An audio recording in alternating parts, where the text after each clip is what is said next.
Hello everyone welcome back to my new mini blog. तो ड्रेसटा मो मम्मी तैयार करछि आपण मानू केमते लागुछि कमेंट माध्यम निश्चित कहबे। मु एपटे रेडी होतले मम्मी सेपटे कोन गोटे खाइबा बनौतला कारण खाइक मोर जातिला। आ देखंतु झियो केते हर रंग होछि।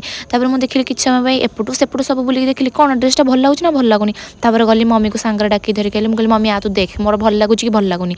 तापर फाइनली मु खाइक रेडी कि बाहर पड़तली जेंक पहुंचैतली कलेक्टर ऑफिस टी गोटे बस रे। तापर एठी मु टिके कोन खाउतला आपण मान कहबी। तो एठी हम किछटा बिस्किट किन दिथलु कारण बहुत जोर भूख लागुतला कोन खाइ गैतली मन पड़नी। तापर हम पुणी कलेक्टर ऑफिस टू बस रे चढ़ी गलो जाकी पहुंची गलो बरमुंडा बस स्टैंड रे। एठी मु मोर गोटे सांग मु आमे सोइथिलु मोर गोटे सांगटा कैप्चर कर दिछि आपण मानको मु देखैतिले।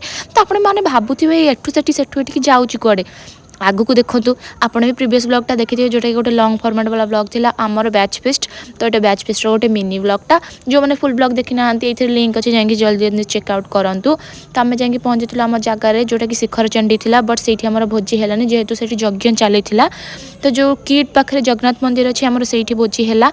तो ये आम सब बुलाबुली सारी देखिए आम बाहरी पड़े जगन्नाथ मंदिर साइड जो आम भोजी होता है जाए गला बेलू आंटी ये रोषे करुँचे। देखी दिखाँ आम एतिक सारा पिला आसते जो मैंने न आम वीडियो देखी तमें जल है।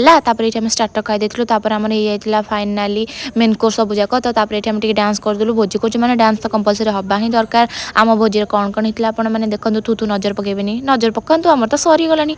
तापर आम बस रे देखंतु केते भीड़ को भले अवस्था रे आम बस रे आसीचु। तो फाइनाली रात्रि थिला आ गोटे भाई रिसेप्शन सेति मु सेठी बेसी खाई नथिल। तापर एठी रिसेप्शन को आसी गली एठी देखंतु आम टिके आम डांस देखुथुल। ता पूर्व जो बरजात्रे नाची के तांका गां रे जो धुआं उड़ी के आइथलु सेगोडा आम देखुथुल। तापर आम पळै आइथलु भोजी खाइबे कारण आम गां रे जोठी भोजी आम केबे भी मिस करनु खास करी आमे 3-4 जन फर्स्ट मोमो आउ टिके कौन कॉर्न रो गोटे कौन थी खाईदेलु। तापर मेन कोर्स आड़े चलू।